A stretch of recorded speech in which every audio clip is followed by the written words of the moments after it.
Hey, Elisa. Hi. Uh, Anything from conference room number one? Nope. I'm driving. I'm heading towards the meeting. I'm just not going to be there for another like 15 minutes or so. Can you text Rennie? Sure. All right. Thank you. You're welcome.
Okay, I see that we have someone who called in. The last three numbers are 820. Can you please identify yourself? Chris Wright, Fire Chief. Okay, great. Thanks, Chris.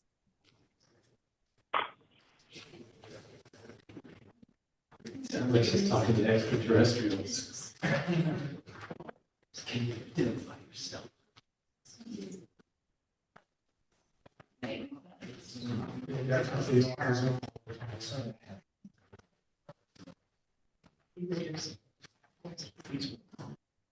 Harry? I see some signing going on. We're ready to start. We'll start with John Toohey. I'm going to call this meeting of the Kingston Finance Committee to order at 6:39 on the 8th day of November 2023. Another day older and deeper in debt. You know that song. You don't know that song? Should I know that song? Yeah. Anybody who do country music other than you. Can you sing it before? I'm new country. Go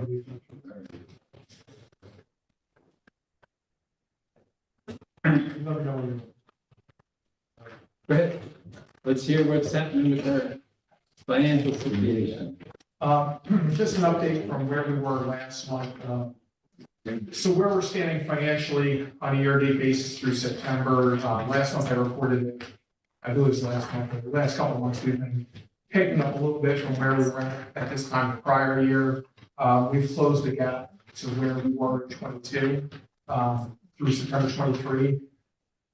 We have spent, we're 75% of the way through the year. We've spent 67.9% of the budget.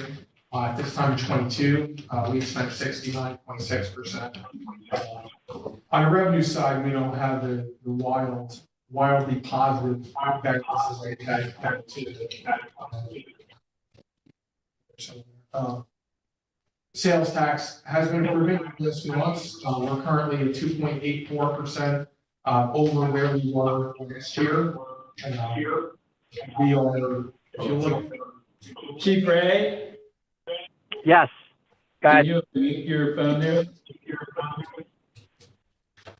Thanks. What was that again? Can you mute your phone?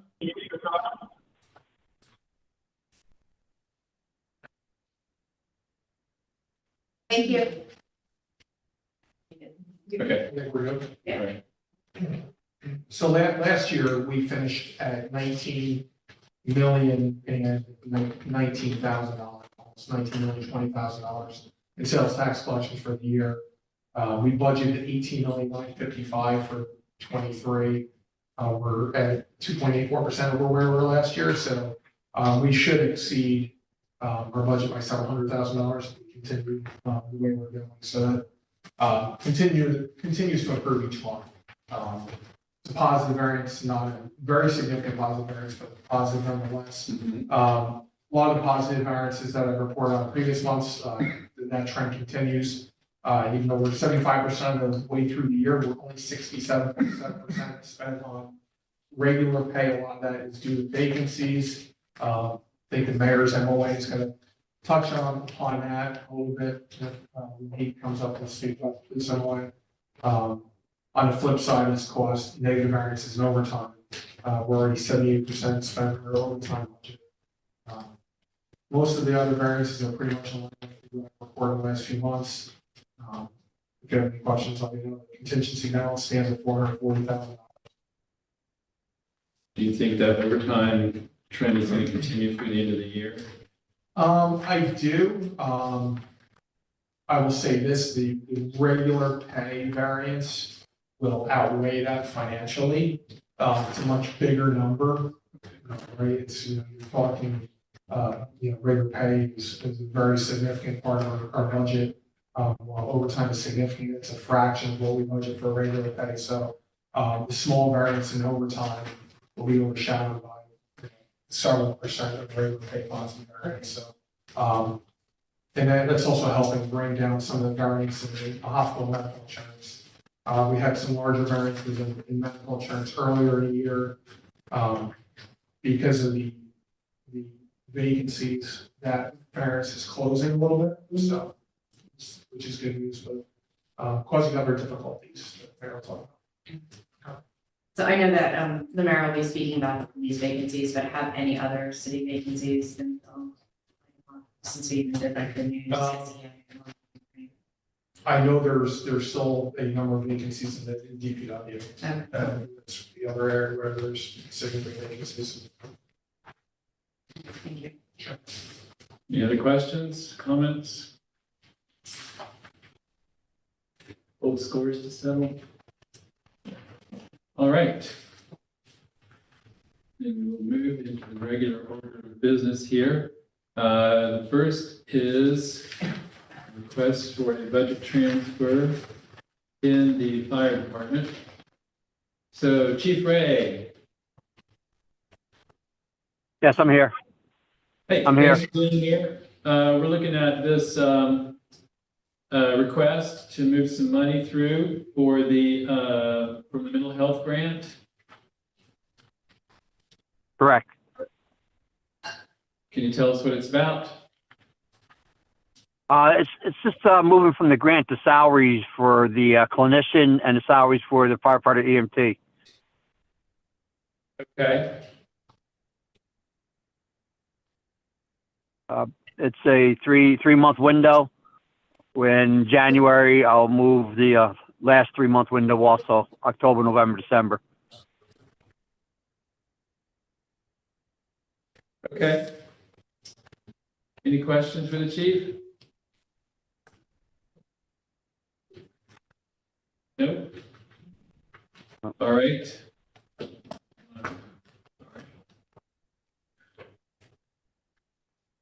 In that case, there's a zero financial impact here. Is there a motion to discuss? Motion.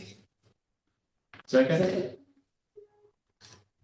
Any discussion? All right, it reads, transfer from A 1341 0.4589 to the following. Service contracts in the amount of $36,238.08, and salaries $24,241.68, zero financial impact. Can I give you a grand total there, Ray? Sure. It's 60,479.76. 60,471.76.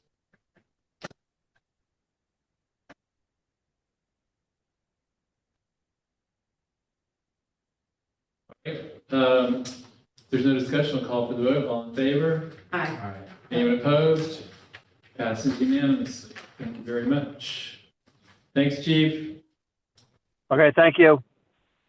Bye. The next one is from Ruth Ann.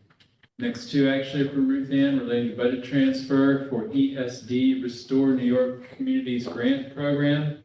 This is a pass-through grant, so the financial impact to us is $0, but it's calling for, it is rather a $1.5 million grant from the New York State Empire State Development Restore New York Communities Grant Program to support the Center for Photography of Woodstock's transformation of 25 Dedrick Street into a photography museum, gallery, educational center, and commercial activities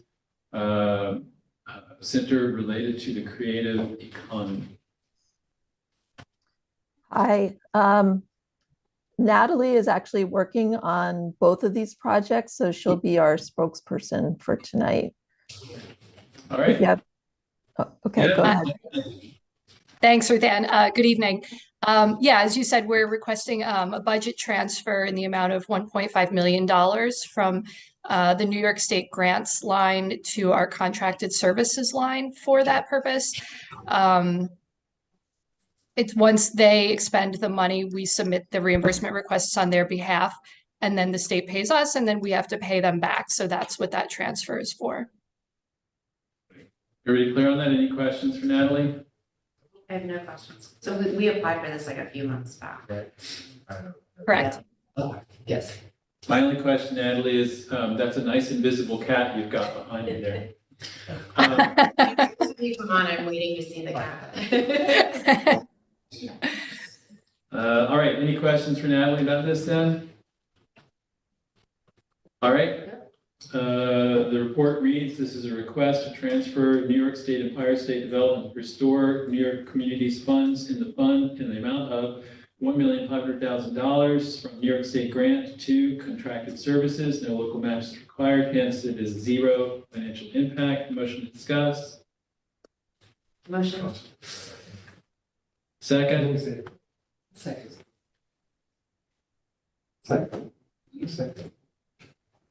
Is there any discussion? No. Hearing none, I'll call for the vote. All in favor? Aye. Anyone opposed? Passes unanimously. Good luck to the Center for Photography at commonly used to be named Woodstock. Oh, we should have held this up and make them change their name. Shoot. You're gonna held it up a long Too time, I late. think. All right. And then the next one is the Transportation Alternatives Program. This is for a grant application right now. Correct. Yes, we would like to apply for the New York State TAP grant, and that would allow us to install 2 sidewalks as well as implement pedestrian safety improvements at 21 intersections. Those were identified as part of another project that we did back in 2018. And of course, the goal of this program is to encourage alternative means of transportation. So we believe that those projects would achieve that goal. Do you have a list of the intersections by chance? Not at the moment, but we can provide that. If you would share that when you get a chance, I'd appreciate it. Any questions? I'm sorry, go ahead. Would tomorrow be okay? Oh yeah, that's perfectly fine. Any questions? Yes, I had a code advocate from the zoning code reach out to me and just make sure that we're going to be, request that we reference the new street standards in the grant. Okay, yes, we will do that. Okay, thank you. Anything else? All right, motion to discuss. Second. Second by Michelle Hirsch.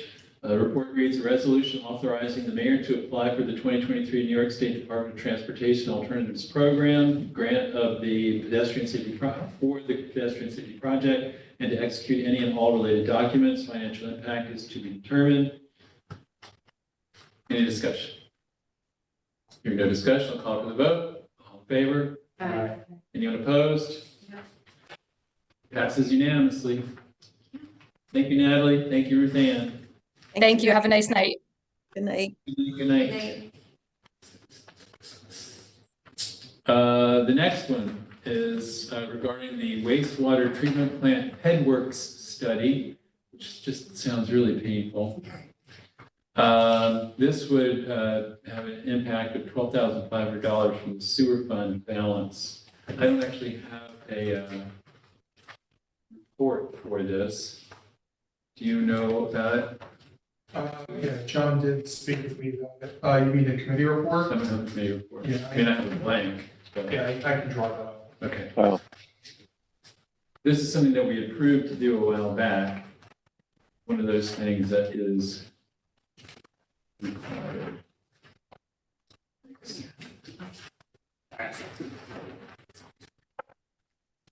Got it.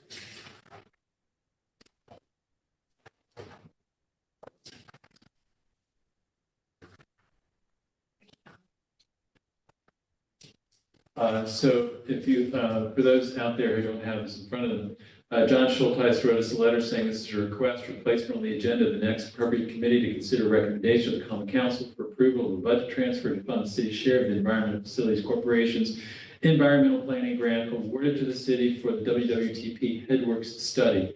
Budget transfer in the amount of $12,500 is now requested. Resolution 132 of 2022 authorized the application. Resolution 83 of 2020 authorized the project and authorized the mayor to execute necessary documents.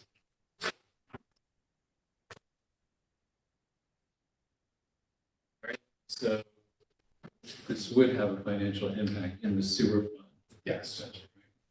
John, you want to tell us anything about this? What exactly is a headworks study? Right. So the headworks is the very first part of the treatment plant that includes grit separation, includes bar screens. It removes some of the largest impediments in the wastewater so that the downstream processes are not disrupted. City has been awarded a grant in the amount of $50,000 from the EFC to do this. It does require a 25% match, and that's the amount of the request tonight. We conducted an RFP among several qualified consulting firms, and we're ready to award this to the most qualified firm, but found kind of at the last minute we did not have the funding as I thought we had, so we're here tonight to ask for that $12,500 transfer. All right, any questions for John Schulteis? Sarah. Well, actually, I had a question for for John Tui, which is, this is from the fund balance, Yes, and you feel that this is an appropriate The transfer? sewer fund balance. yeah, the sewer fund balance, it's, Yes, I would recommend taking from available cash that we have in this sewer fund rather than bonding this piece, right? Sure. So It's not- it's such a nominal amount. yeah, it's not a lot. Yeah, I got it right here in my pocket. All right. Sounds good. Oh, I have another question. You have another question? Oh, John has disappeared, that's okay. I was just gonna ask when it was gonna start, Oh, but that's okay. there he is. Oh, if, assuming that we're approving this, which I think we will, when would the project start? This is a design and a planning grant that has about a 6-month turnaround. So the objective is to be ready in the summer of 2024. So by summer of 2024, this work would be done. And the importance of this being a relatively small project, however, to do the planning. However, it gets us placed on what's called the IUP, which is New York State EFC, the Intended Use Plan. IUP is a list of projects that are eligible for funding on the construction side. But in order to get placed on that list to be eligible, you have to have completed this engineering study. So the study end of this that we're talking about tonight is probably a 4 to 6 month study, starting the end of this year or January of next year, and leads us to be ready for that larger application for construction funds middle of next year. Thank you very much. And so to apply for what did you call the funds? Well, the current fund source is an EPG, Environmental Planning Grant, but ultimately the larger construction funds are typically called Clean Water State Revolving Fund, CWSRF, which is administered by the New York State Environmental Facilities Corporation.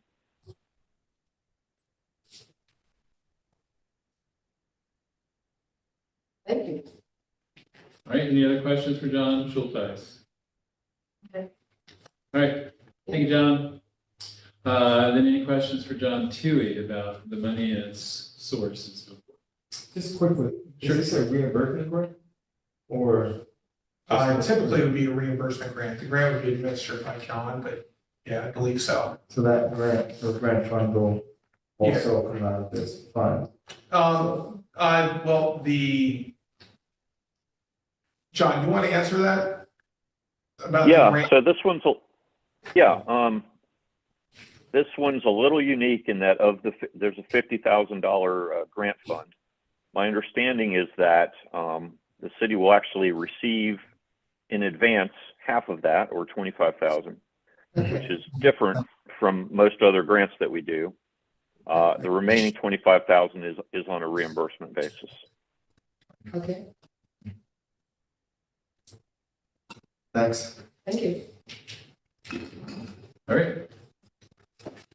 So the report reads, request following 2023 budgetary transfer to provide funding for previously approved WWTP Headworks project from sewer fund balance in the amount of $12,500 to transfer to capital in the amount of $12,500, hence the estimated financial impact of $12,500. Motion to discuss. Motion. Second. I'll say- Sarah Kensky. Is there any discussion? In that case, I'll call for the vote. All in favor? Aye. Anyone opposed? Passes unanimously. All right, next item, one of the more fun things we do. Adjustment to adjusted base proportions. Dan Baker, will join us here at the table. Sure. So tonight I'm not asking you to act on anything, it's just more informative, responding to my placement on the committee. We had some communication and we have members, so I want to just be able to make contact and just kind of give a brief explanation of what you may be seeing, what be seeing, after the budget is adopted, a budget wrap. The city of Kingston has opted into real property tax on 1903, which is the homestead tax option, which allows us to have two different property tax rates. So what I did send to the common council was calculations that are the allowable tax shares and different tax share options. And for clarity's sake, we are still a couple days out where those numbers could just change just a little bit with some exemptions that we are removing due to unfortunate death or maybe a property tax sale. So those numbers that were presented maybe just slightly adjusted, but in general, they're going to be right in that realm. And so these tax shares, which are known as homestead and non-homestead, homestead is typically thought of residential. It's the 1, 2, 3 family class and residential vacant land. And the rest is what we consider non-homestead. The homestead carries a larger share of the property tax burden and the non-homestead carries a larger share and the homestead has a lesser share. Over the last, I think it's been 12 years now, roughly 12 years, don't quote me on that. We have typically taken that burden, shifted from the non-homestead to the homestead. At one point in time, some history on this, we were back in the early, let's say around 2011, 2012, 2013, there was a study done out of New Paltz with regard to the city of Kingston's homestead tax policy and maybe its effects on real estate values. There's rumblings that maybe it was affecting commercial values. My interpretation of the report from the Benjamin Center, it wasn't necessarily founded, but even so, the city informally has historically committed to lessening that burden on those non-homestead properties. So in the during the budget wrap, after the budget is passed, obviously the mayor has suggested something right along those lines of what the city has done historically to make those tax shares more equitable, and then the common council will have to adopt a class share. So just reaching out, and if you have any questions between now and budget wrap, right now. Go ahead. What's the advantage of having two different classes of tax share here? Well, 1903 was developed because the effect of revaluation. New York State passed a law, and it's a local option that the city of Kingston entered into, I believe, for their 1991 revaluation. So what typically was happening was prior to revaluation, the situation whereas maybe homestead class properties were maybe undervalued and non-homestead properties were, let's say, maybe overvalued. And then there was a revaluation, and then you would, and let's say those were more equalized. Well, then you would have a larger tax shift from the non-homestead class from one year to the next to the homestead class. And so what would happen, what was happening after revaluations was you would see an impact to the homestead, a heavy impact to the homestead tax responsibility. So they developed a plan where you could say, okay, before revaluation, let's say the homestead class was paying 40%, but even though after revaluation, they probably in an equalized non-homestead in a world of lacking 1903, they may now have to pay 60% of the burden. So the state came up with a plan to say, you can have your revaluation, but you can also keep your tax responsibility the same. So that's what happened here in the city of Kingston when they did the revaluation around 1991. When they did the revaluation, they come to find out after they looked at the numbers that the homestead class was going to be taking on a greater share, they said, oh, we don't really like that as much, we can adopt 1903 at the same time and keep the tax responsibilities of the homestead class and the non-homestead class what they were in the prior year. So it's more of a function, it's an assessment option that one might say has an option in policy to keep those shares from one year to the next. And we also found out from it was a 2012, 2013 study from the Benjamin Center, that there is no necessarily way out of 1903 once it's adopted unless the municipality does go through revaluation and then opts out of 1903. So that's the only way to alleviate itself from its responsibility. And what would a major reevaluation mean? What would it mean? It would mean taking. What would be the practice and what would it cause? Cause. It would cause my office to individually inspect and what we would call reappraise each property under the methodologies established by the Office of Real Property Tax. And that's a full-blown, what they call a full-blown reassessment. You collect the data in a certain time frame and revalue in a certain time frame. And usually it's it's usually a 2 or 3 year cycle to get that onto the roll. And that happens all at once. And are there best practices that determine how often a municipality should be doing a complete reevaluation? There are guidelines or recommended guidelines that the Office of Real Property Tax does put out, different indicators that they would like the municipality to look at to see if that is an option or to see if it's pointing towards potential reassessment or a need for reassessment, but it also is burdensome financially to be able to conduct one of those. So it's a decision that the municipality has to make if they would like to enter into those waters. I see. And is there, based on what's happened in the last sort of decade in terms of valuation of property here, would it be advisable for the city to undertake that at some point going forward, or what do you Always think? looking to see whether there's a need to do it.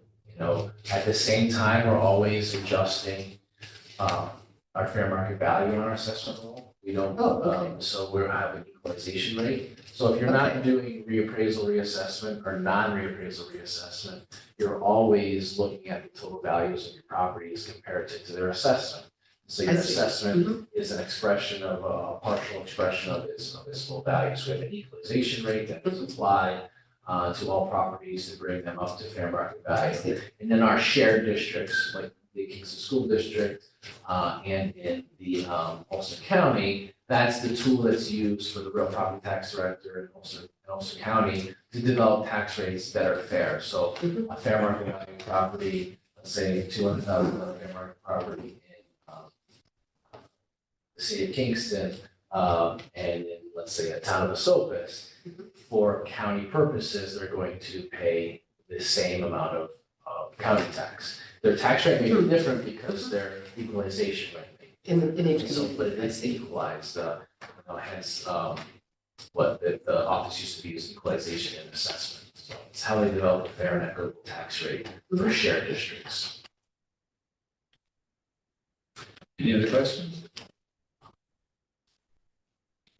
All right, so we will be coming back. Yes, we'll see a budget wrap. Okay. We'll see you tomorrow too. I'm so excited. See you tomorrow. Bye, everybody. Thank you. Thank you. And, huh? Steve, you shout it?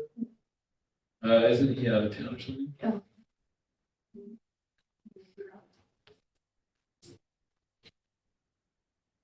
I knew he said he was gonna be absent, I forget which things it was. But I was thinking, like, Steve's right here. Anyway, Emily, tell us what's happening with money things in your department. I'm here tonight to ask for a budget transfer because we've received additional funding for our food systems plan. And we'd like to put that in the account so that we can pay our consultant. And so this is also pass through grant, right? Yep. Please. It's two grant sources. It's the first 75,000 is ARPA funds. This was part of the ARPA plan. And the second, the new additional funds, the 75,000 is coming from the Novo Foundation. So we've already received those funds. So I think both funds are already in our bank accounts. Any questions for him? Sounds good. All right.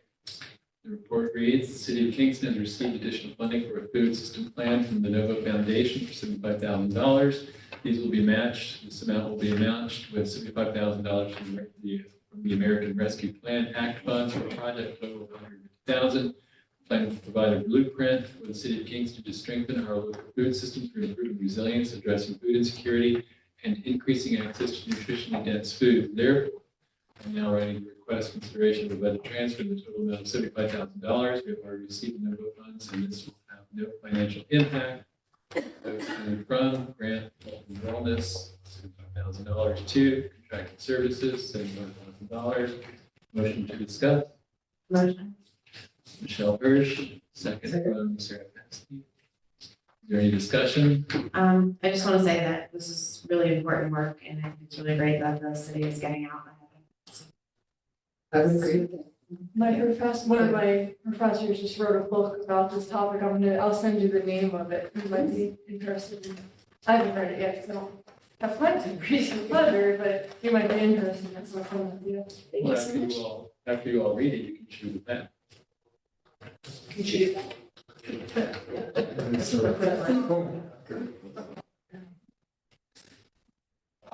All right, is there a discussion then?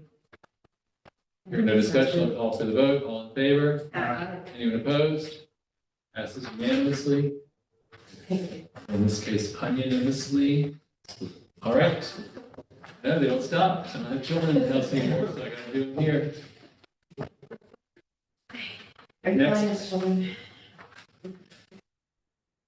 Next item is from Parks and Rec. This is an internal transfer. Thank you, Emily. We appreciate all that. Thank you. So this is great. This is an internal transfer in Parks and Recreation of $11,936 to reconcile department accounts. There's an attached sheet if anybody wants to see, but it has a $0 financial impact. Is there any questions? Hearing no questions, I'll call for the motion to discuss. Drew Andrews, second. Sarah Paskey. Any discussion? No. Hearing no discussion, call for the vote. All in favor? Aye. Anyone opposed? Unanimously. All right. Next item, Tech. Yes. Selling our property here, 27. So, wait, is it one property we're talking about, Martha, or two? It's just one tonight, but I can explain. That's what I thought. Okay. So earlier this year, I did issue a request for proposals to find buyers for two vacant properties. The first being 38 Post, which is a vacant commercial property downtown, and the second being 20 Stefan, which is a single family residence that has been vacant since acquired by the city in 2018. We have found a buyer. So an evaluation committee did select buyers for both properties. In the case of 38 Post, I'm not quite ready to present that buyer to you. But in the case of 20 Stefan, I am asking for approval of the sale of that property to the Kingston City Land Bank for $8,057.72. The land bank would rehab this vacant property and sell it to a first-time home buyer at an affordable level. We did receive 3 proposals for Stefan, but the evaluation committee did feel that the land banks was the strongest by far. All right, can you tell us who was on the evaluation committee? Yep, so one of them is sitting at the table with you, Alderman Hirsch. And then there were 2 residents of the city of Kingston. Robert King, right, Michelle, is that right? Yes. Yes, and then Scott, and I forget his last name, but he's the owner of Cloven Creek downtown, which is right near 38 Post. And then Robert King, who's a resident of Wilbur and was also on the committee, is on the committee dealing with the potential historic designation of the Wilbur neighborhood. So he was a great voice to have in the conversation as well. Great, and what was the general process? Is it the one where you've got a form and you've got a set of criteria and so forth?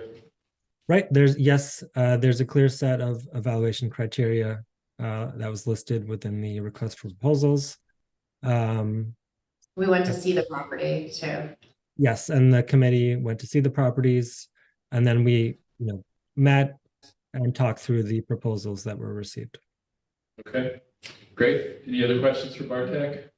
I just want to say I volunteered to be on this disposition committee, this policy committee, just because we passed this disposition policy and I wanted to see how it worked. And I thought it was really a good process and I feel really confident about our decision and, how we weighed all of the applicants. Excellent. Drew? Thanks. Thank you for your work in, focusing on more affordable housing, but how did you come up with that 8,000 number?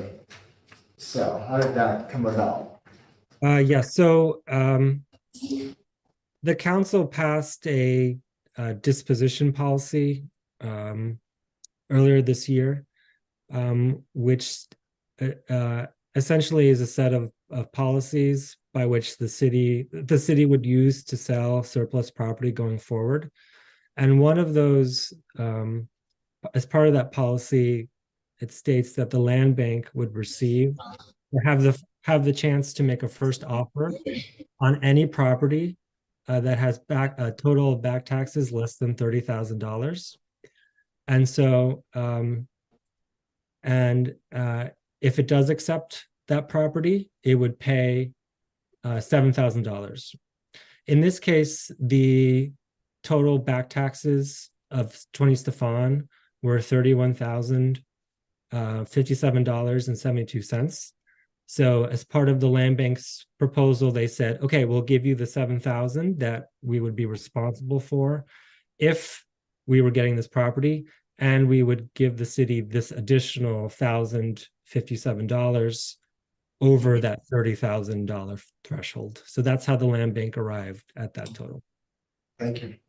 Bartek, can I ask you a favor? Can you send the disposition policy to all the aldermen? We have 3 new members. I think it would be really good. I'm sure I could find it, but I think you could probably find it quicker. I mean, no, it doesn't have to be right now, but sometime in the near future, because I think it would be helpful for the 3 new members to read through that. I'll do it. Yep, I'll do this. I'll do that right after this. All right, thank you. Any other questions for Bartek? All right, then. Do we have a motion to discuss? Motion. Hirsch, second by Sarah Cassidy. Any discussion? Hearing no discussion, I'll call for the vote. Oh, wait, hold on, sorry. Reading the report. It says resolution of the Common Council of the City of Kingston, New York, authorizing the transfer of 20 Stefan Street to the Kingston City Land Bank. Why is the estimated financial impact $0? Should it be plus 8,000? Looking at John through the screen. It should probably be the back taxes minus the amount received. Which would be? Do you have that number, the back tax amount, Bartek? Yes, so it would be.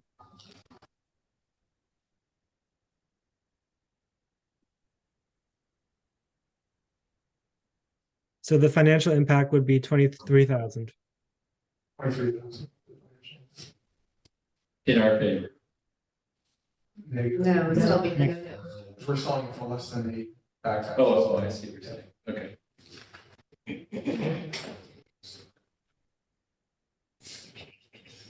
Then after this, we receive Right. money back. Yeah, and they. It's explained. I think it would be Okay. good to explain that Policy. before we actually vote for that. Then if you remember. Disposition policy. Yeah.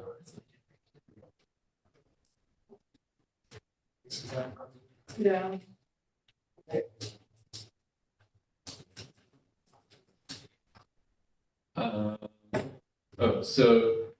Hearing no discussion, will call for the vote. All in favor? Anyone opposed? Passes unanimously. Myself, the next thing we'll talk about is the Kingston Volunteer Firemen's Museum. So, Sue, you want to get us up to speed on the fixation of this place?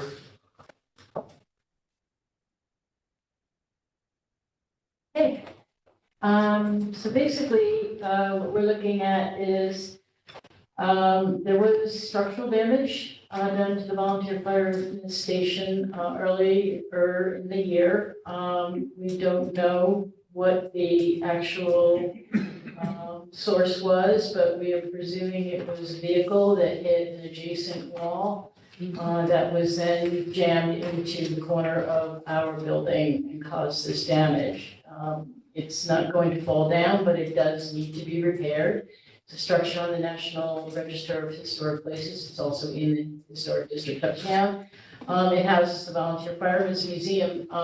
We did not, our office just kind of took over the management of the Volunteer Firemen's Museum this calendar year. So when we got a historic preservation administrator, we decided to take a visit to the museum just to check it out and, see it for ourselves, what the conditions were, and talk to them and see how we could, maybe assist them going forward.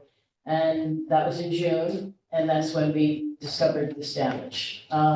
We've since worked on better communication with them to let them know that they should make us aware when anything of this nature happens immediately on their identification.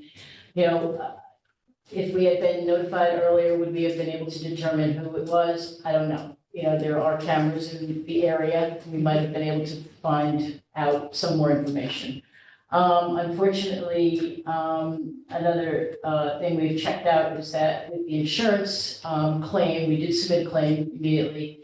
However, the deductible for the city is $50,000 per incident. So that means that this is not going to be eligible for a claim under our insurance at this point in time. We are working with the adjacent property owner because the wall does belong to the adjacent property owner. Their wall is damaged as well. However, we've told them we do not want them to remove that wall. Basically, it's a knee wall, decorative wall for their parking area. We didn't want them to remove it until we're ready to go with our works because we don't want any further damage to the firehouse to occur if it does get removed. Through our engineering department, we got the architectural firm that had worked on the firehouse. There was money left in that contract, so we did a change order with them. They did the design and review of the project. It was put out to bid, not to bid, but we sought 3 proposals for the work to be done. We did get the low bid from Vidal Masonry, who's been deemed to be capable and acceptable offer of $34,200. Obviously, with the winter months approaching, we want to get this work done ASAP so that we don't go through a freeze thaw cycle and elevate the damage more.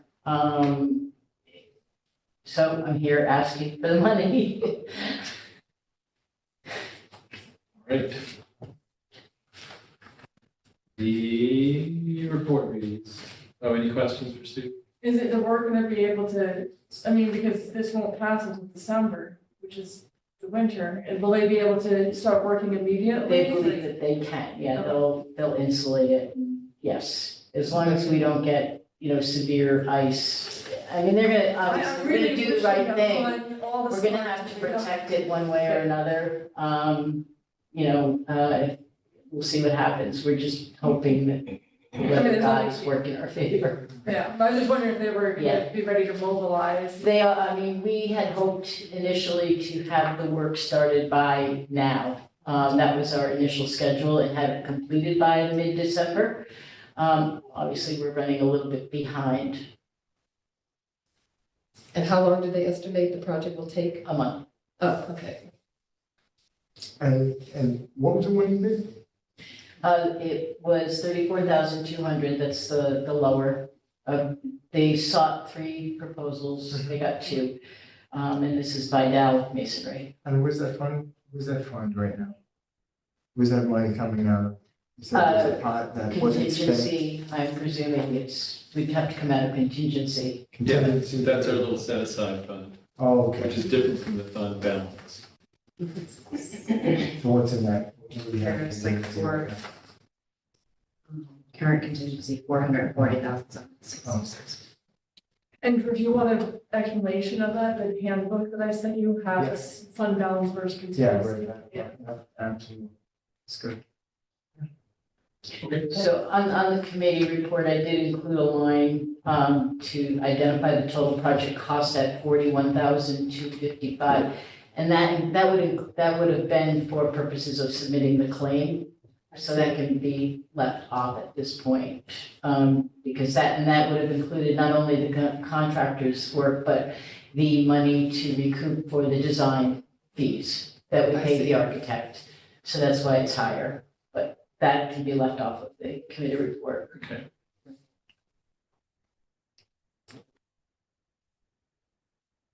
Well, having seen the photographs and also having seen it in person, it's clear that this has to be done. Yeah.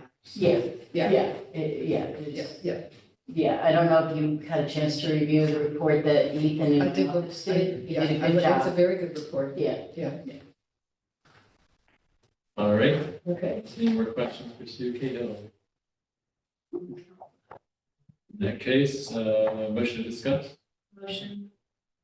Hirsch, second. John, you said there was an issue with my line number. Oh, the line number should be 5442 instead of 5422. 5442? Yes.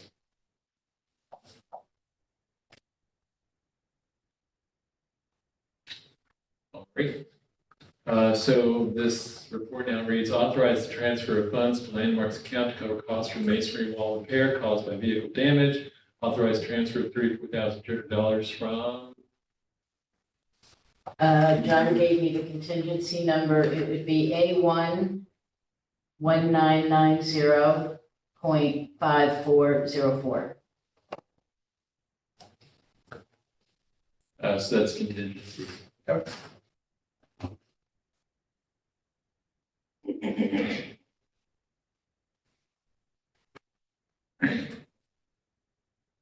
All right, so from contingency to maintenance of buildings, volunteer firemen's museum, and authorization to spend in the first instance. Estimated financial impact, $34,200. All right, so any discussion? Hearing no discussion, I'll call for the vote. All in favor? Aye. Anyone opposed? Passes unanimously. Thank you very much. Thank you. Good luck. Let's hope the weather holds and I'm getting.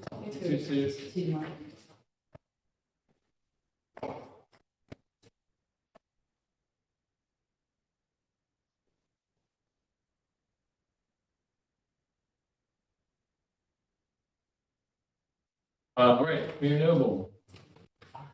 APD MOA.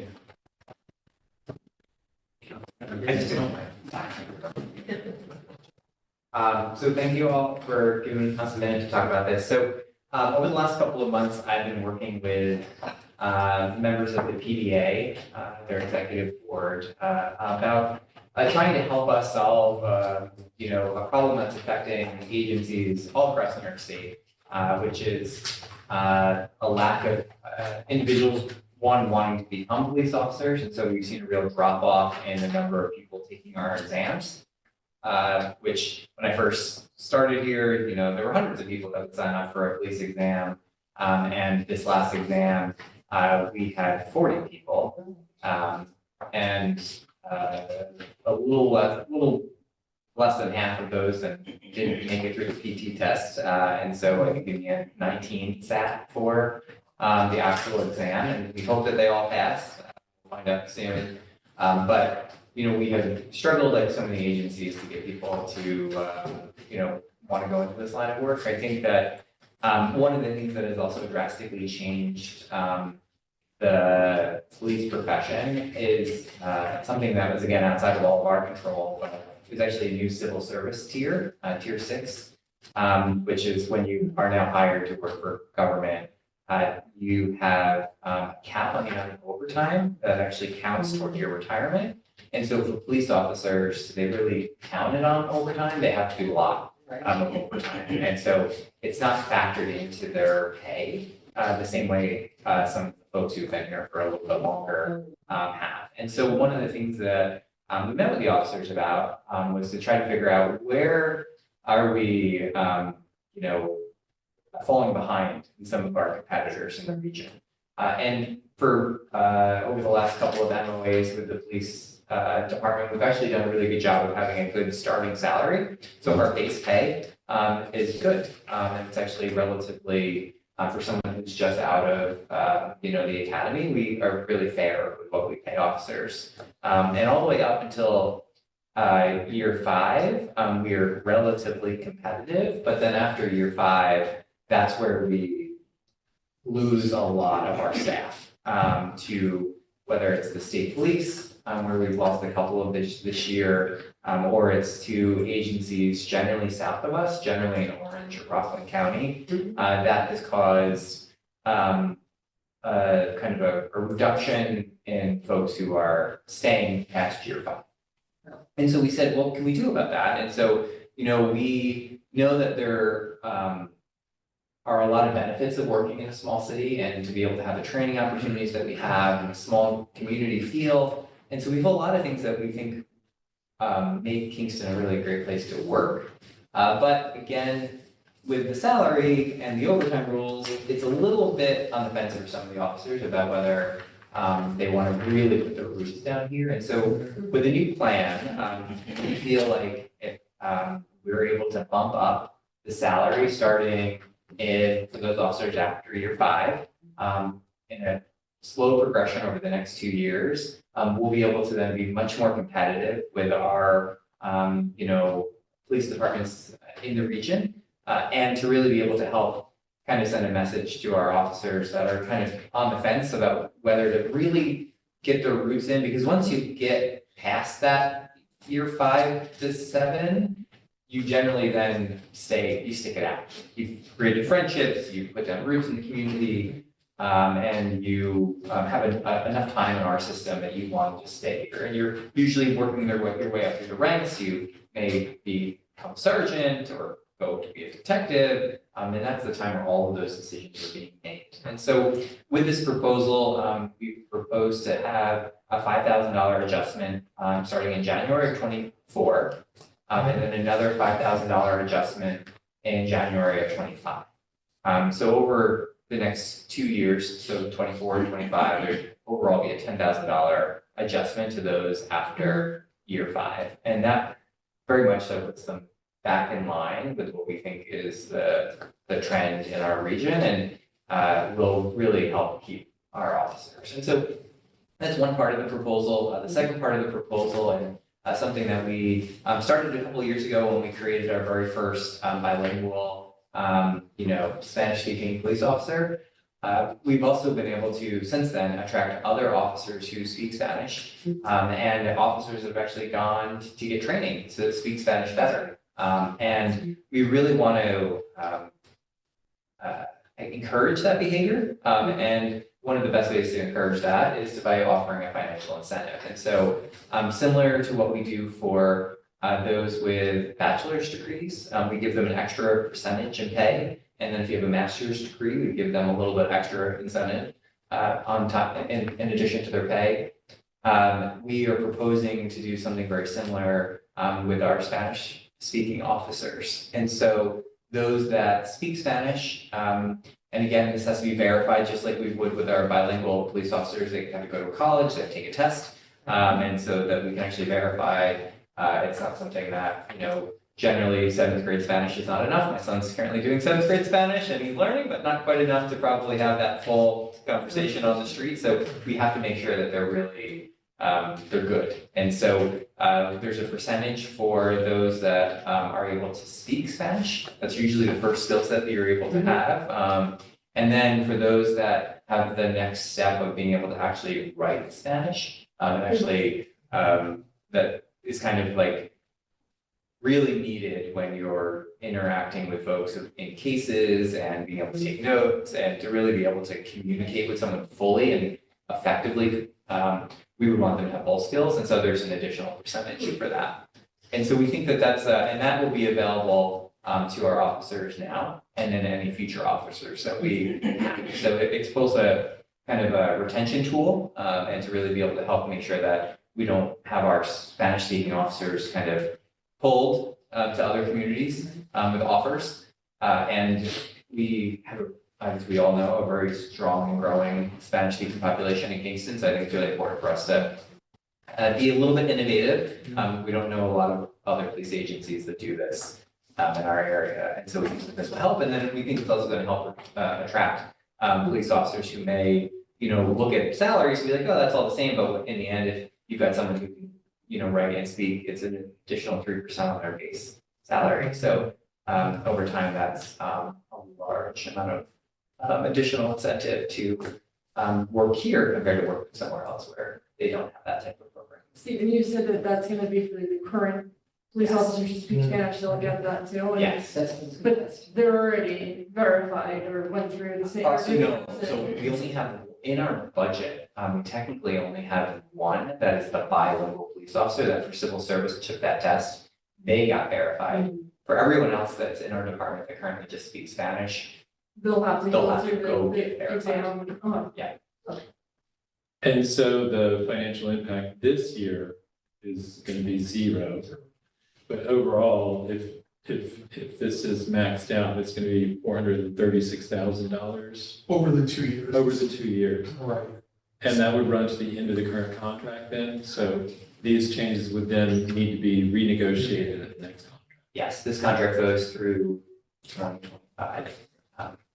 And again, we have to, did you do the math on that for, like, we think about a third of our officers are less than 5 years because we hired a lot. And so of course they wouldn't get it. And so it would only be for our officers that have been here for longer than 5 years. And one of the other things about the MOA too is that our officers recognize that due to the tests that we've gotten people signed up for and, the rate of departure versus the rate of getting officers trained into the academy, graduated from the academy, police recruits that we hire off of this new test, if they're not already officers somewhere else, most of them will need to go to the academy, which in essence starts next July, runs through December. And so we're not going to be having officers to the level of filling all of our vacancies for a long time. And so they've offered to, and you'll see it in the budget, we've been able to kind of reduce the regular pay line to be able to help account for these costs. while we have some of these vacancies occurring. But, we are hopeful that some of the folks who have taken the test will be police officers, and then we'll be able to grab them and bring them right in right away. But we are trying not to get our hopes up. When do you find that out? So this police exam, they took in September, and so, end of September. And so we should probably know end of December, January, out of the 19. But there is thankfully a new initiative that the state just started this year, is there's a statewide civil service police test that was offered. And so instead of being local, everyone in the state could sign up for it. And they then canvass that list every time a police agency has an opening. And so we have asked for that and we've canvassed that. And so that is another list that we're able to work off of now. So generally the people are not local, so they would have to make a commitment to move here. But they are canvassing right now, and we're hopeful that we may be able to get some people off of that list too. So it's a new thing. We're happy that New York State Civil Service did that. But again, we are one of 600 police agencies or whatever the crazy number is. So we are all kind of fighting for the same people at this point. So we did a committee report. I was really busy last week. And so I think Roy just got pasted from my letter into the committee report. So they're a little blurry. And so I don't know, I didn't realize until tonight. Yeah, so I didn't do the committee reports myself, so I am sorry about that. So we may need to just start over, cross some stuff out, but they're very long. The first 2 paragraphs of my letter. And is KPD on board with? Oh, yes. Oh, so that's a good point. If we eliminate the first sentence, I'm sorry, I'll just start. Yeah. If we eliminate the first sentence. The narrative. KPD did vote on this at their PBA meeting last week, and it passed, I think, 2 minutes. How long did it take once you start negotiating it? We did this over really just 2 meetings. So, and the chief and the president, Brian Aiken, they went back and forth on some of the technical details, but everyone negotiated in good faith. And I think that this is a good plan for us and something we can afford. So.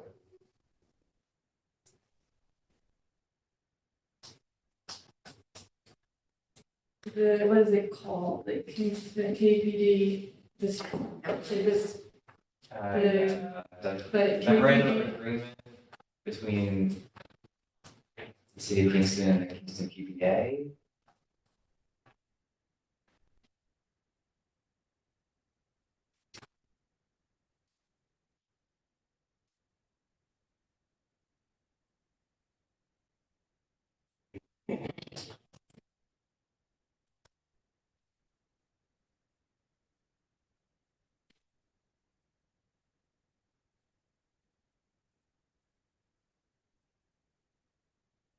So you were saying that some of this is already worked into the proposed budget for 2025? Okay. Yeah, for 24 anyway, we won't need to do any budget amendments to implement this program.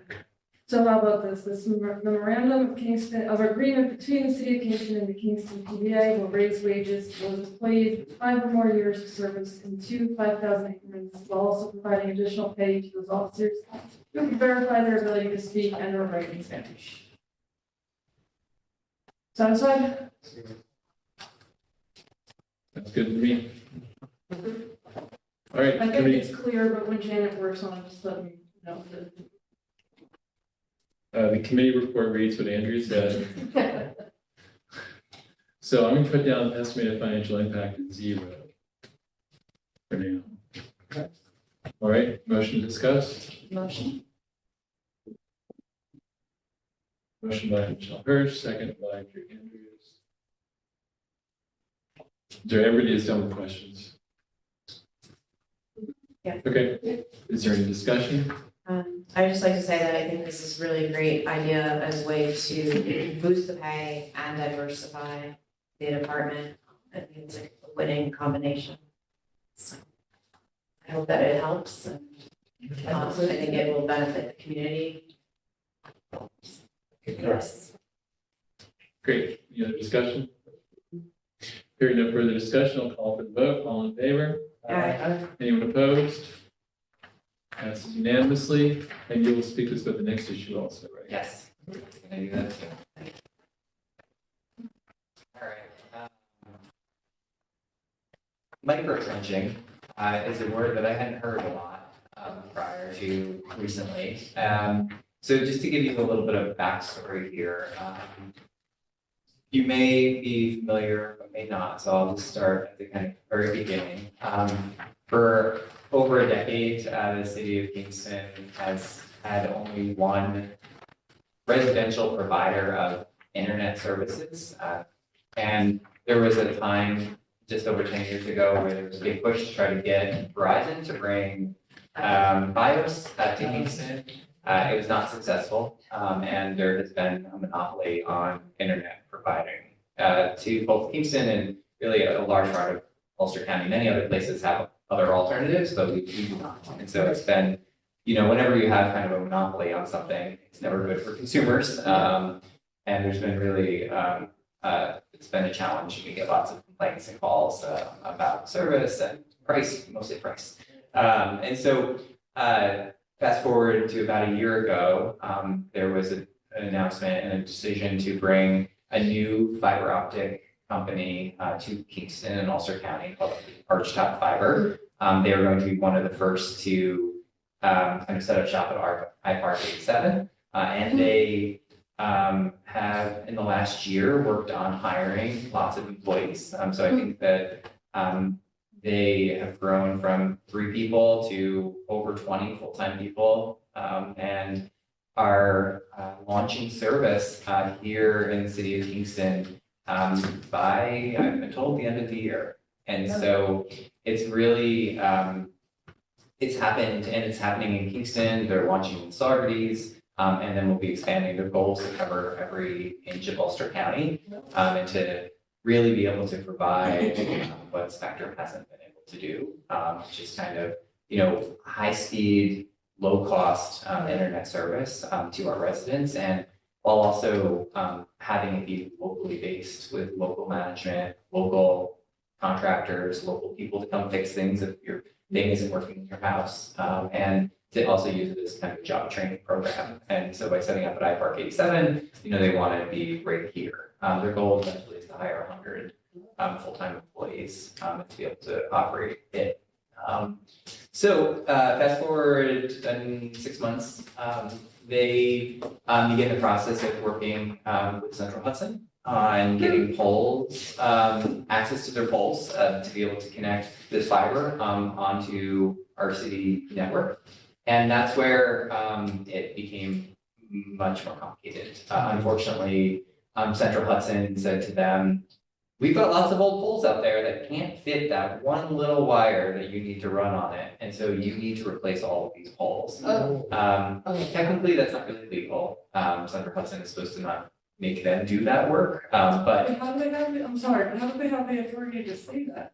Yeah, well, so the Central Hudson will say that you can go complain to the Public Service Commission, and we're making you replace the whole pole. Or you can wait a year and a half for the Public Service Commission to order us to do it together.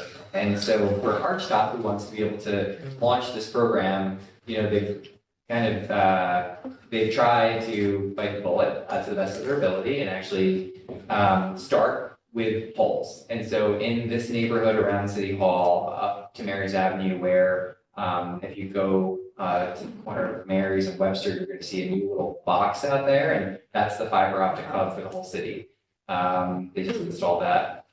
And they are going to be covering that part of Ward 9 mostly through City Hall and then out kind of Flatbush Vauxhall out into kind of the Roosevelt Park neighborhood via poles. But yet doing so at a really great cost. And because they have to replace all these poles. And it did lead to some disruptions with some streetlights that were taken down and then had to get put back up. And thankfully Archtop paid for it, but it became very, cumbersome dealing with Central Hudson during that process.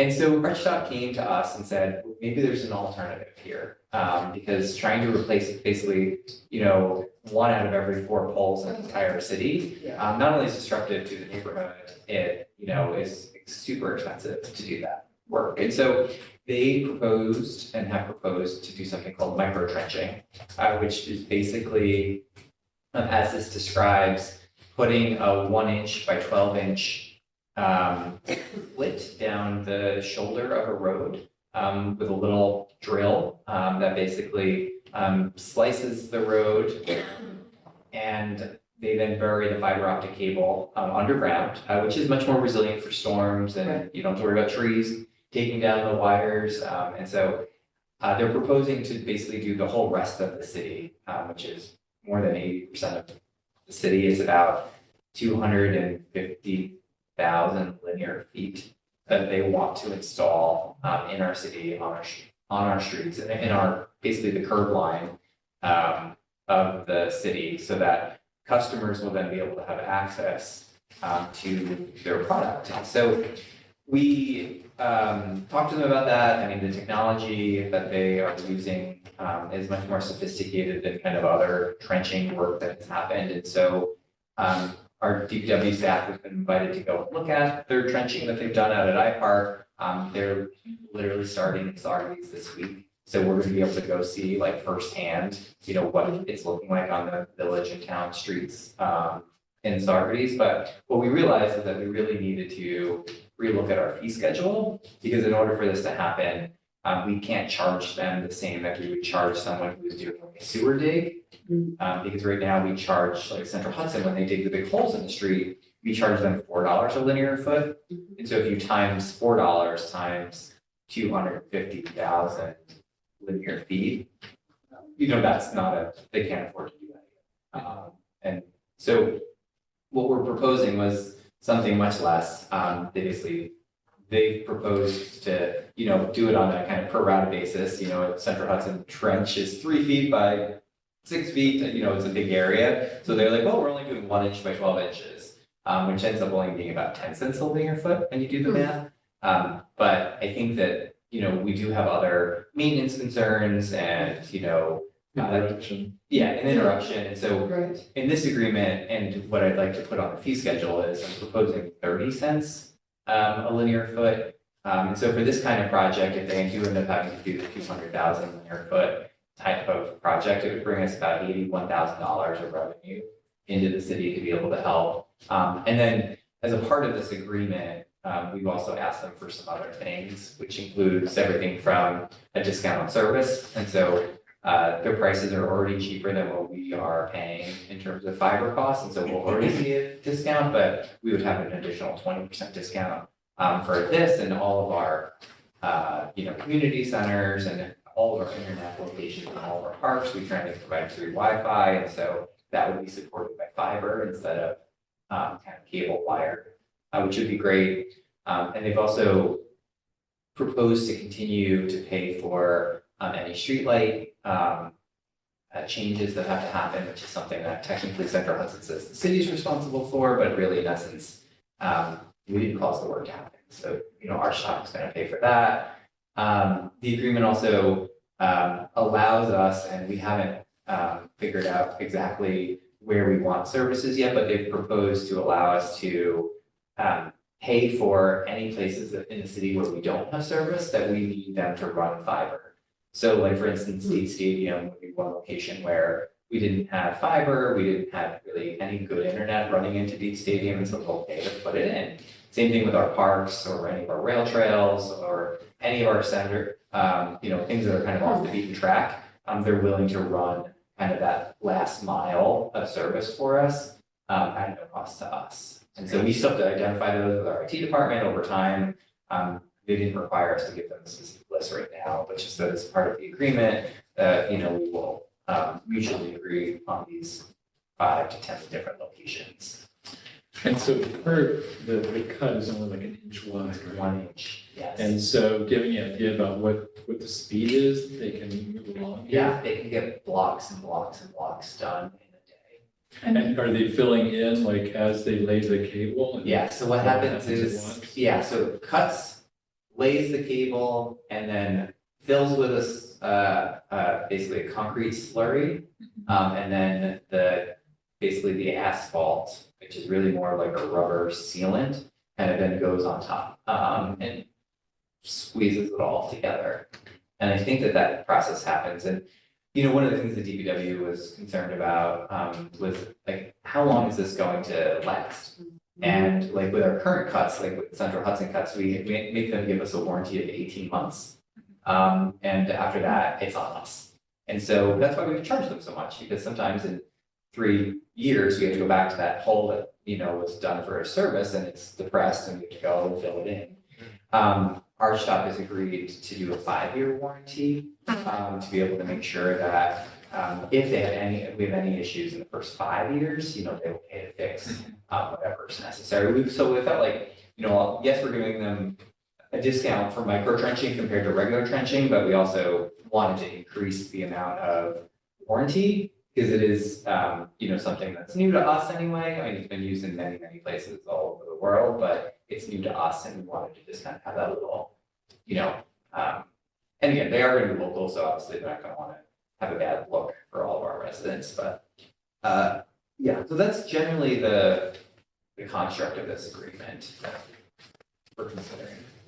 Can we talk about the interruptions that this would have on people? And I know you said it's pretty quick and, I can't imagine it's gonna be the interruptions are as bad as what Central are doing just because it's not as deep, but has that been talked about? And so we have a, heads up, and then also off of that, if it is going to significantly or even at any level interrupt our constituents, what the notice to the public is going to look like, if that's on the city, if that's on the company. So 2 questions. Yeah, so we, they have a map of where and what needs to be trenched. And so they would be able to provide us and our residents with a timeline based on that map of like which neighborhoods they're going to get to when, how long it's going to take to do those neighborhoods. And we require, we help, just like we help with Central Hudson, but we really would expect this company to reach out to residents, via whole variety of mechanisms, just to, Yeah, so they have contacted me for Ward 9, because the hub is in Ward 9, and the first part of the rollout will be in Ward 9, and we're putting together a ward meeting. It's actually gonna be next week. They're doing that? Yes, yeah, so they're going to do it then with all the wards. Actually, they just let me know now, I think yesterday or today, they want to include Ward 8 in the 9 meeting next week, so. Then I've talked to Summer, she'll help. What's nice is that they actually have like a communications team. Yeah. Which is like very helpful. But what was to go back to the first part of that, like, do you, or maybe? Yeah, so the interruption generally, is that as this machine kind of moves along the street, they'll not be in front of any one place for very long. So they're not closing the street, they're not closing the sidewalk? No, and what's interesting is that they also don't dig up the sidewalk. So they actually go under the sidewalk. And so what happens is that to get it to your house is that it will basically go from the road, shoot it underneath with a directional bore, like the size of like a pencil, underneath the sidewalk to an underground disc that's about this big and this wide that will then be in the yard, adjacent to the sidewalk. And then from there, it will go to people's houses when people request it. So it'll basically sit in a junction box until if 60, Washington Avenue wants it, they will then go to that junction box and they will run it to 60 Washington Avenue. If 58 and 56 never want it, fine. But if they want it in 2 years, they will then go and run it to them. And So when they're installing it, it would be moving cars. To Right, whatever yes, side it'll that be- street, that it'll would be be the parking. main, the main interruption. Yeah. And would the city be thinking about the snow emergency routes? Not everybody knows or not everybody follows. So we have to enforce that. Would we be involved with that too? Yeah, right now, when Central Hudson does their trenching work, they don't get necessarily executive orders from me. And so what they do is when they get their trenching permit, it allows them to basically have access to the parking areas, and they basically put up their own no parking signs. They So it's do- on them, they have to Yeah, really make they- it and knock it yeah, out. they knock I on mean, the- I they think knock on that's the- better than trying to retroactively enforce Yeah, it. no, so- they knock on doors, they ask people to move. We will help educate people about it, but we don't actually, we're not gonna do it ourselves. It'd be too big of a project for DPW to be managing parking issues. And again, I think they're hopeful that in many streets, they'll actually be able to do this in the snow storage area.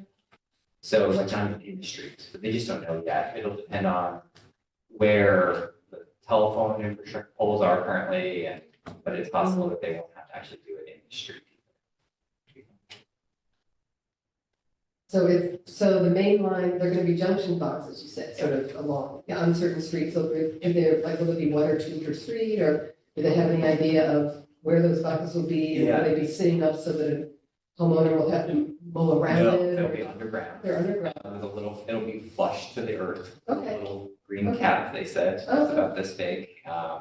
And they will, at least when they described it to me, they basically said that depending on the layout of the street, one junction box could serve like 4 to 5 houses.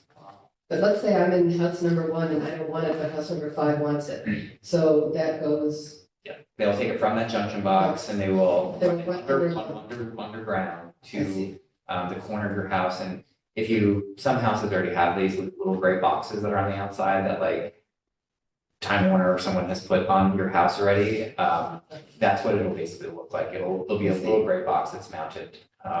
So they'd outside be digging your up house. somebody's front yard to run it from the line there, Yes. but then they would repair that. Yes, I guess they have a machine that Yeah. basically like lifts up the grass a little bit and then lays it in and then puts the grass right back down, so you don't even see it's cut.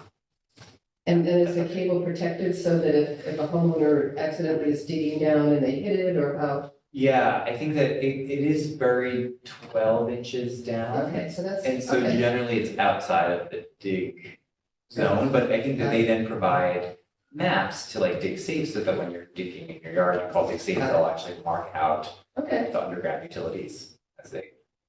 What are other cities saying about this? Because they have a website. Yeah. So I want to check that out, multi-gig internet coming to Kingston. What are other cities? Have you done it? Yeah, so, fiber is becoming, more and more like the need. And, there are other companies that are in other parts of New York State and in other parts of the world that are doing this.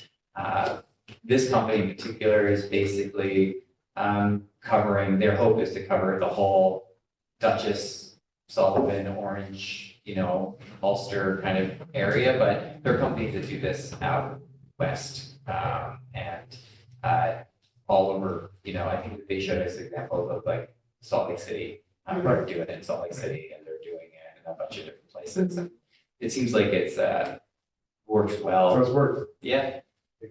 Yeah, and these people all ran other telecommunications companies before they decided to start this one here. So they all kind of come with a lot of experience about how this all works, which is all new to me. I'm not a telecommunications person. So. Yeah, we can't be behind Salt Lake City. This is great. Take the trip. Yeah, so I actually went to high school with someone that was then in charge of the whole FiOS build out in New York City. And he's worked then for Google Fiber and all these other places. I'm like, when are you gonna come to Kingston? And he said that it just wasn't cost effective for them to come. So I think this is really great that we have a company that's coming in and it's cost effective for them to provide this service that we really need. And the fiber's here. If you go to iPark 87 or drive by, you'll see all of the schools just waiting. They bought all the fiber in hopes of doing it. And They'll be hiring, training and hiring mobile. Yes, yeah. Just looking through the contract, there's a piece missing. So is that only the only piece missing in 4, the Yeah. A through F? Is that the only piece missing? Yeah, everything else is, and, is in here. And just, we haven't identified what locations we want them to bring fiber to for free for us yet, but our goal will be to fill that in. That's a big street. around that area. Yeah, they're gonna do the whole city. They're gonna do the whole city, but it's just really, if there's any city-owned property that is not near a city street, they're willing to run it in to our, so like, we wanted fiber at the top of Passport Park. Yeah. Normally, you'd have to pay someone to do that extra mile, where they'll do that for us. It's part of their agreement. We just don't know where we don't have access yet. But before this contract is signed, those will be filled in. That's the, yes, or at least a commitment, to have like 5 or 10 locations, but I think there's like 5 lines there or 6. So I mean, I've at least got them to commit to 6 locations. We just haven't identified what those 6 locations are. And could that be attached as like a schedule to the agreement so that basically you don't have to redo the agreement as long as they're a certain number that they meet? Yeah. Okay. That's the hope. Okay, sounds good. Any other questions? Motion to discuss? Drew Andrews, second. Michelle Hirsch, any discussion? I'm super excited about this, as is my gaming son. And people working from home and. I think it's great. Do we need a separate agreement in terms of you, because you suggested a fee for this?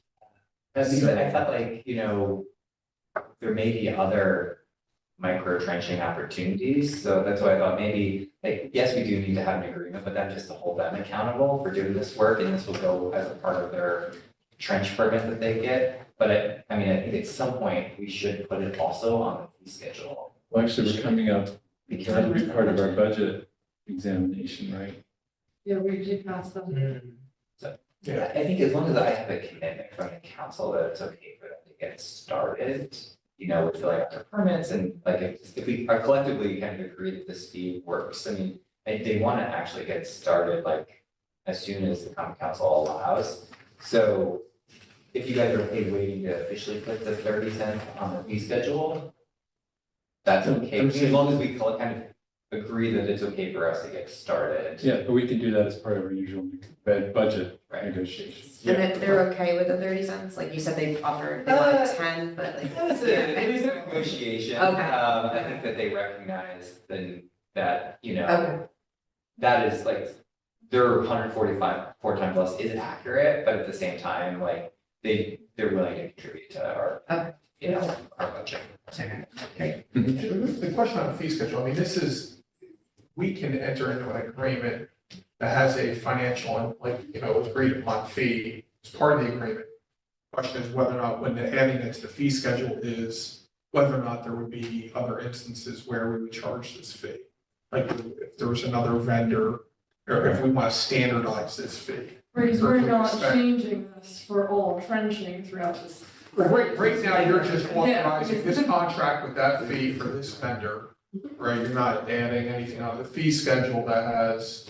So just in general. couldn't we do, instead of changing the fee schedule, couldn't we just make that in this contract that it's different than? Yeah. It's already in it, isn't it? Right, but that it says, no, yes, but not specifically that it is different than our fee schedule. The fee No, I schedule, don't, the fee schedule doesn't currently include Microtransaction. Yeah, It's a different separate. thing, yeah, it's a So different. we don't need to change the fee schedule. No, to add to it. Right. Not for this. Yeah. Okay. Right, I agree. Unless we think microtrenching is gonna be the newest trend and we're gonna have a lot of services. I'm already thinking about micro trenching my yard. 30 cents linear foot. Yeah, pay myself. Woohoo, made $12 today. All right, any other discussion? Hearing no discussion, I'll call for the vote. All in favor? Anyone opposed? Passes unanimously. Thank you for that. The one last thing I was just mentioning is that they too, like other communication companies, are going to also accept the FTC's broadband connectivity grant program. So for anyone currently in the city of Kingston whose child goes to one of our schools, actually qualifies for a $30 discount off of their internet bill. And I think the FTC is actually proposing to change it to 75%. So yeah, and it's not So- even just the school, it's for anyone Right, with low anyone that's income, anyone. That's a with quick, minority, yeah. easy thing, like, all you have to do is get a letter from the school, if you do have a child who goes to school, and you can send that in, and you get a $30 credit every month on your bill automatically. So they are gonna definitely participate in that. That's great, that's And they're gonna have programs specifically designed for, lower, income residents here. That was gonna be one of my questions. Thank you, everybody. Thank you. Thank you, this all sounds great.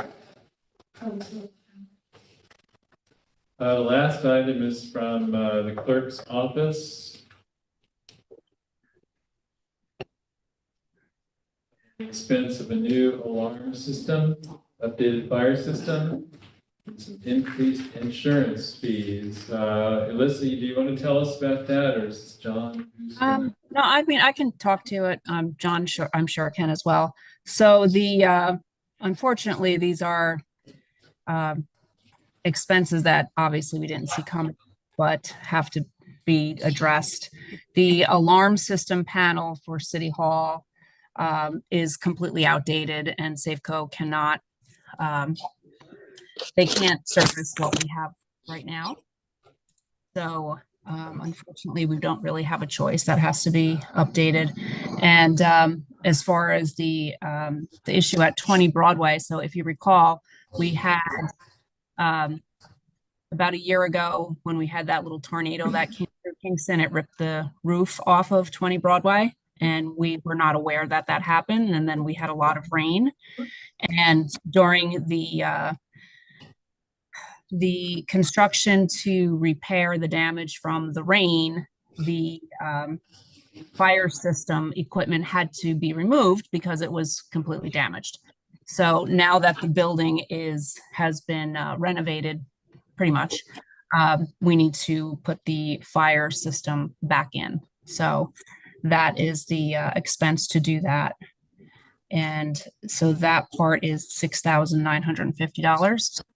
And then there is $76,000 that John told me I needed to put in there for insurance fees that had increased.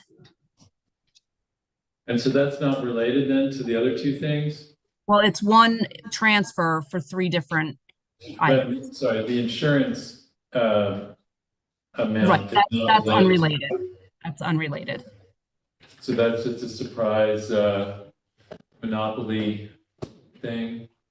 Yes. Okay. Yes.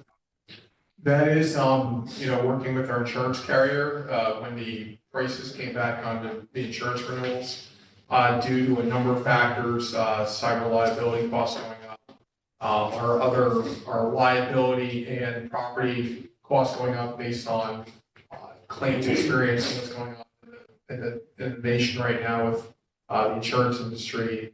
We had a very significant increase in our premium.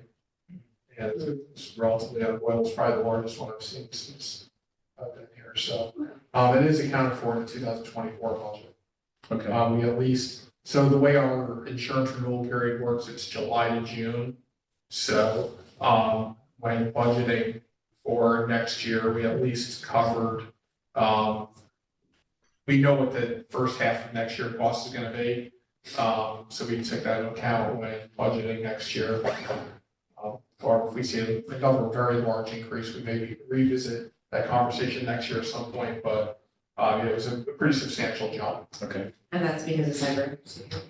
I mean, that's part of it. The main part of it is liability and property. It's just going up. Yeah, I mean, it's based on just the insurance industry in general, and then also on our actual claims history when I spoke with John Clark. Any other questions here? Not really related, but it triggers it. I was just wondering do we have a plan for the visitor center, Elisa? Not right now. I don't know what the mayor has decided he wants to do. There still needs to be work done down there. We were just down there, and the rooms, everything has to be repainted, and we're going to have to put some money into it. There's no flooring at all, so there's just the cement floor right But in there. it's likely staying with the city, right? Because I know for a while we were talking about selling it, or is it that not even known yet? I really don't know what he wants to do. Oh, all right, that's fine. Thank you.